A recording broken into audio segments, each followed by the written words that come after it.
Take 3. This is my first major project. I put a lot of work into this one. Let me know if it actually is helpful in the comments below. So based on this poll that I put out, which it was much different when I first started working on this, but Feats and Archetypes was ahead by over a lot. Like 57% a lot. I didn't get a screenshot that time, so this is the current poll. Oops. Anyway, now we're talking about those. And now the first thing to consider is, what do you actually want the archetype or feat or whatever to do? Come up with as strong of a mechanical identity as you can, and figure out how large that is of an idea. Now, I'll go through the steps of how to turn that into reality, but you first need to have a very clear idea of what do I want to do, what is my goal. So for example, if I had a player that came to me and said, I want to use a gun on a Magus, my goal will be adjusting the ranged Magus options that exist to also work with guns without completely clunking out the action economy. If a player came to me and said, I want to make a thrown weapon character, but I don't see a lot of support for that, and I wanted to make a thrown weapon character and help them, I'd probably end up making an archetype, because that's a little bit bigger, etc., etc. So come up with the idea of what you want to do, and then start to conceptualize how much you will need to change in order to do that. Generally speaking, single feats are for things that are just minor tweaks to a class identity, and archetypes are for things that are broader changes. You can also do class or subclass if you feel that needs to change the base mechanics of something in order to work. That's mechanical footprint done. And that size of thing is a term I'm going to call the mechanical footprint. So you can just imagine how much of your character's power will be coming from this thing. The larger the mechanical footprint, the more necessary it is to get balanced right, because I think this game can tolerate quite a bit of imbalance before it starts to feel bad, simply because our different party roles. And as long as the party roles are staying separate, it will continue to feel fine, even if things are not technically balanced on paper. So, with that in mind, the step 1 is figure out how much you need to be doing. Figure out what the mechanical footprint is of the change that you need.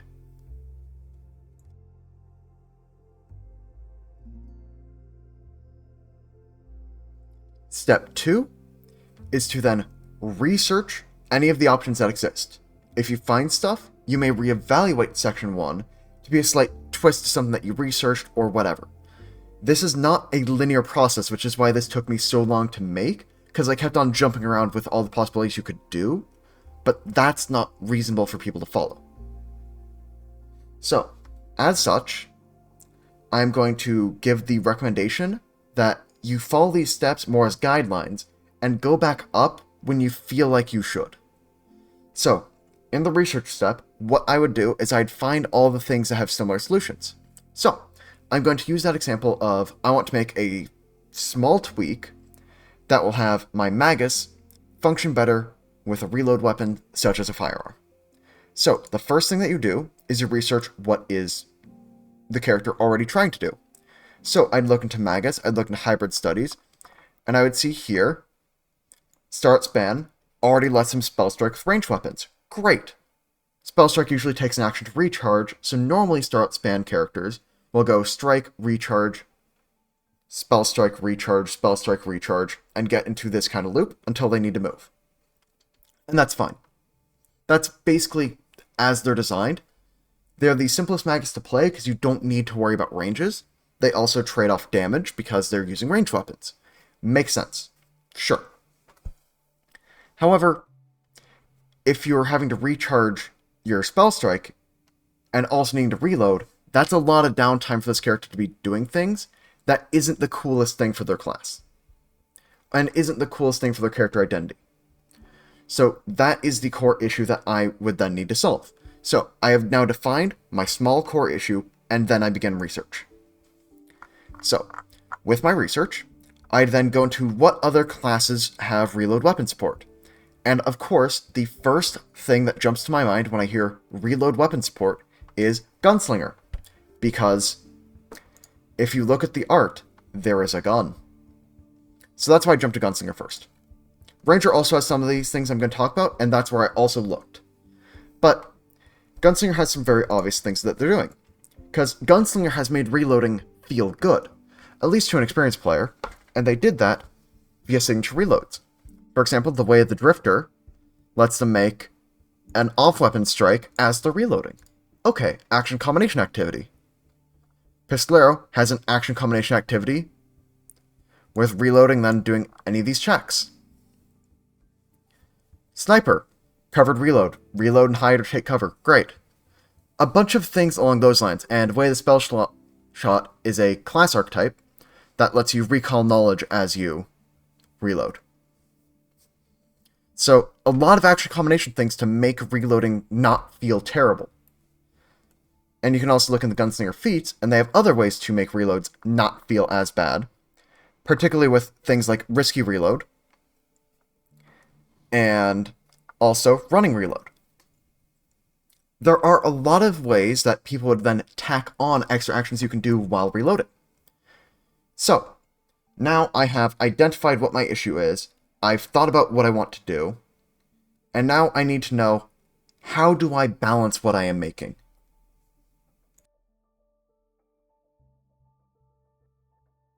But in order to identify balance, we first need to go back to that mechanical footprint idea. As I said, everything is connected in this world.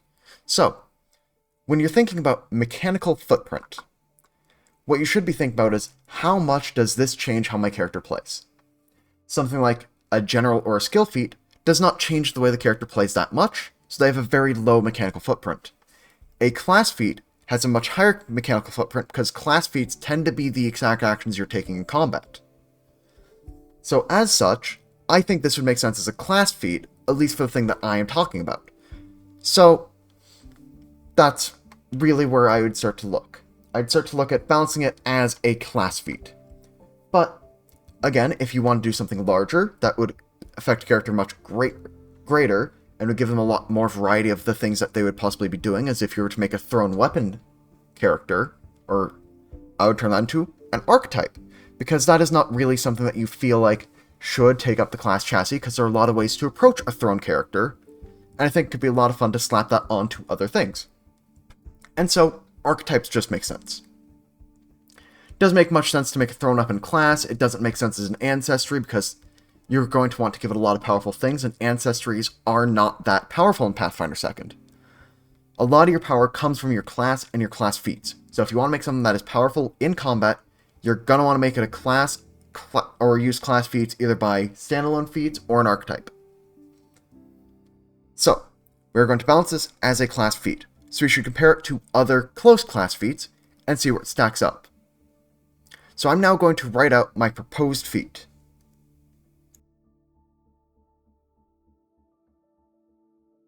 So here I am on a website called scribe.pf2.tools. And this one has a lot of very interesting tools for homebrewing and formatting, and it makes things look pretty. And you can notice that it has a lot of examples on how to do things over here. However, for the sake of this video, this is more formatting than I want to get into. This is a lot more of the cosmetic side of things. I will leave this link in the description if you want to do it this way. However, most of the time I'm making things directly in Foundry, or I'm making a Google Doc to send to my players, say, is this okay, before building in Foundry? Because I don't normally publish things to put in other people's games. So because of that, I normally don't interact with tools like scribe.pf2.tools as much as other people might if they were building things for other games. And for those people, balance and edge cases are a lot more important. So if that is something you want to do and you want to look into, I'd highly recommend looking to Improfit's collection of homebrew things to see what type of stuff the community has made. And this is all done on the scribe.pf2 tools, and you can click around these. And if you want a place to start looking around here, I really like the Bag of Barbarians, particularly the Shield Instinct.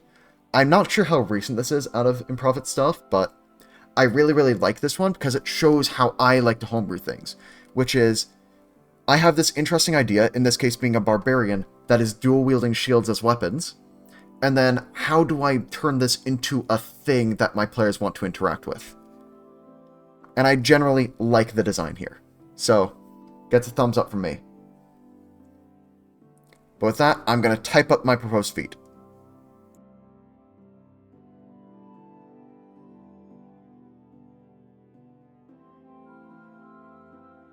This is the feat. And I don't think it needs to be any more complicated. This fixes my core issue, and it changes the absolute bare minimum as possible. Now, I'm going to talk about why I decided to balance it in each of these ways. First, I decided to make it a level 1 class feat. Now, this is an actual choice, because Magus doesn't normally get a class feat at level 1. The only difference between a level 1 and a level 2 class feat on Magus in terms of, like, actual mechanics and what that means for the game is how easily humans can poach it at level 1. And I think that if somebody wants to play a gun character and they're willing to play a human and take this as their level 1 class feat from human, I'm perfectly fine with that. I think that they then earned their level 1 crossbow. That's my opinion, so I decided to make it a level 1 feat. I don't think it needs to be any higher level because I don't think it breaks the game. Because they already are going to struggle with using their conflict spell to gain action economy to recharge, which is a trick that the normal Magus can do. So you are giving a trade-off for being able to use the more powerful loading weapon. So there is still that trade-off that exists. I am not removing trade-offs from the game system as I'm making my feat. And it's very simple in gameplay. It's easy for the player to remember what it does because it is one sentence of text. And it changes the way they play greatly. This is like my gold standard for Homebrew, is as small of a change as possible to have as much of an impact on the actual game state as possible. I know there's a big temptation to write a lot of text, however Pathfinder 2 is already a very text-heavy game. You do not need that much text to get an idea across. You just need to nudge things just a little bit, so the concept all clicks into place. That's it. This is what I do for my feat. And now I just have a bunch of miscellaneous notes about balancing different things. And this will just be its own section. It might go for a while.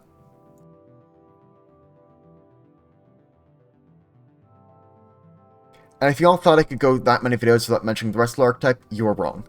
So, but in this case, I'm not talking about the wrestler and how good it is and how you should take on every single character that's a free offhand. But I'm going to be talking about how it is balanced. Because it has a lot of feats that come from other classes. Like you can poach combat grab. You can poach crushing grab. You can poach snagging strike. You can poach whirling throw. There's a lot of feats from other classes that exist in Wrestler. However, they're all put with one significant difference. And you can notice it by this asterisk next level number. They all come online at least 2 levels after the class they're poaching it from. You should never have a class feat come on at the same time or before a class that normally gets that thing would give it to a player. So you should not have something like Combat Grab before level 4 in an Archetype, because Fighter gets it at level 2. And that should be Fighter's unique thing for that early game. It should compete for a higher level feat slot at that point, because Fighters should be the best ones at Combat Grabbing in terms of when they can gain access to it. That is a way they preserve class identity through Archetypes. So if I were to make a thrown weapon archetype, this would be very relevant. Because I might have Quick Draw in as a dedication feat, because some others like Duelists allow that, and for a thrown weapon character, you're going to be drawing weapons a lot. So it makes a lot of sense to have Quick Draw as a part of the dedication feat, and there's precedent for that one feat to show up at the same time. I do not believe there's any other feat that shows up at the same time as the main class would normally gain access to it. That is the only example I can think of. Is the Duelist archetype, and maybe Aldori Duelist. My mind is kind of slipping if that one also had it. But I know Duelist for sure had it. And a lot of these are just simply built around the identity of what is my archetype doing. So, if I, for example, wanted to make an archetype that would have somebody become large for some reason, I would need to put that level 8, because Barbarian gets a feat to do that at level 6. So I need to delay until after Barbarian had the chance to be large before everybody else. Because that is how you maintain the balance between classes.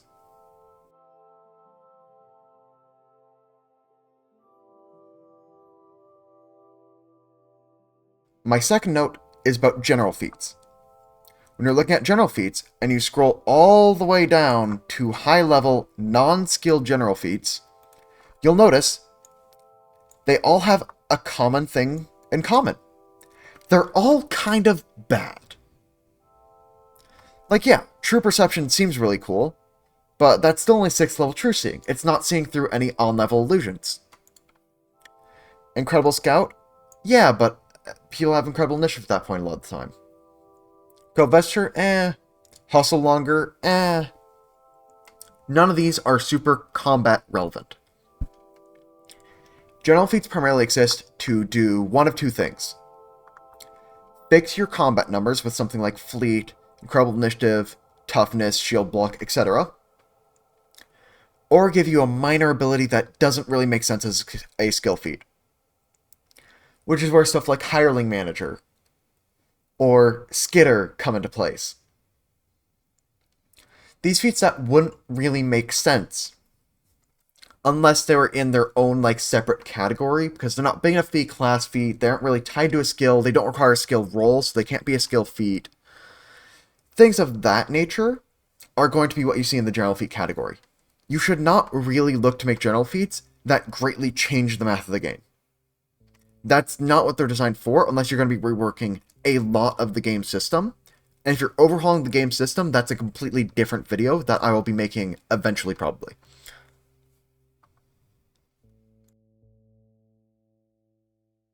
My next general note is about skill feats. You should be very, very careful about which skills you give power in combat. Because as the game is right now, only a select few skills are truly super impactful in combat. And those are things like Medicine when you have Battle Master, Intimidation because you can do Demoralize, and all of those types of skills. However, the ones that are extremely, extremely useful out of combat, such as Diplomacy, probably Crafting depending on how you're running your game, and all those tend to have weaker in-combat skill feats to compensate. So you should avoid giving a bunch of super powerful in-combat skill feats to skills that already have a ton of weight out of combat. However, if that doesn't sound as fun to you, completely ignore my advice. I just have my opinions. This is probably one of the things you could ignore and break the game the least. Now, I mentioned Ancestries briefly before as something that you'd probably want to homebrew. However, I have a couple more notes about them. And that is, if you're balancing an Ancestry and you want to know, is this fair? Imagine, would I play this above human if I was purely min-maxing? That question should be difficult for the best class for your homebrew Ancestry, because humans are S-tier Ancestry for just about every class. So your Ancestry should compete with human for best class for 1 or 2 classes, maybe 3. That makes it a really, really useful benchmark for balancing, and they do have a reason for making human that way. And is humans are famous for their versatility and their power in the setting. So making them highly versatile and powerful makes sense. And if humans are overtuned, that means min-maxing adventuring parties will tend to be more humans, instead of more things from advanced supplements new players would not even have heard of. Which I think makes the game better, and also has adventuring parties more closely resemble how the population of the world is, by being mostly humans and other common ancestries. So, that's my advice there. Also, I think I mentioned this before, but I'm just going to reiterate. Ancestry feats very rarely give you a main action you're going to be doing over and over again in combat. They might give you a resource version of like a weaker Burning Hands, like you'd see in Kobold. They might give you an extra class feat if you're a human. That is probably the most powerful Ancestry feat in the game, because class feats are balanced to be better than Ancestry feats. So if you're going to have an Ancestry feat give a class feat, it should probably be later than they'd normally get it. So an example of this is the Ancestry feat in human. I'm going to use human as an example of well-balanced, which is, haha, yes. And it has something at level 9 called Multi-Talented, which just gives it a dedication feat. That's level 2. So that's about where your head should be at. It should be at, I'd say, half the level of your Ancestry feat, and then it's probably fine. That's at least my opinion on it. You can of course bend that rule. Ancestry feats are less hard and fast in what you can and can't do with them. So looking over what other options exist for points of balance comparison, and also what is normally acceptable in the system, is probably wise. However, that's all I have for you today. If you like this video, feel free to like and subscribe, and I'll probably make more stuff like this eventually, but I'm more likely going to go back to a bit of my other guides to talk about things I'm really excited about, because this has really taken a lot of effort.